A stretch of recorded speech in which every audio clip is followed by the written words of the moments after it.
এইকেইদিন সঁচাকৈ বহুত ব্যস্ত। ৩-৪ দিনৰ পৰা ব্যস্ত হৈ আছিলোঁ। আজি আমাৰ ঘৰত কৰ্ম এভাগ কৰিম বুলি লৈছোঁ। ভাবিলোঁ ভিডিঅ' অকণমান কৰি থৈ দিওঁ। ছোৱালীয়ে নিজৰ চিনস্বৰূপে পিছলৈ চাব পাৰিব। তেখেতসকল আহি নিজৰ যা যোগাৰখিনি যোগাৰ কৰি লৈছে আৰু ওচৰ চুবুৰীয়াকো মাতিছোঁ।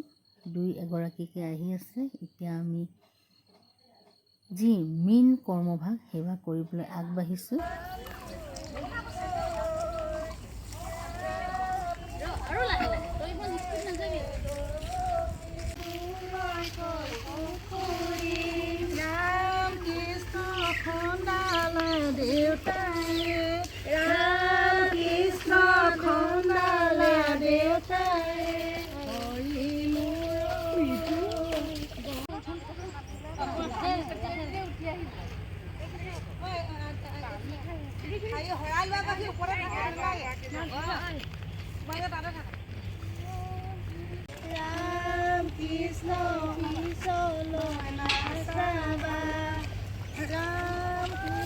কেঁচা পিঠাগুড়ি আৰু এৱা গাখীৰ আপোনালোকৰ ফালে বাৰু কইনাজনীক খাবলৈ দিয়েনে?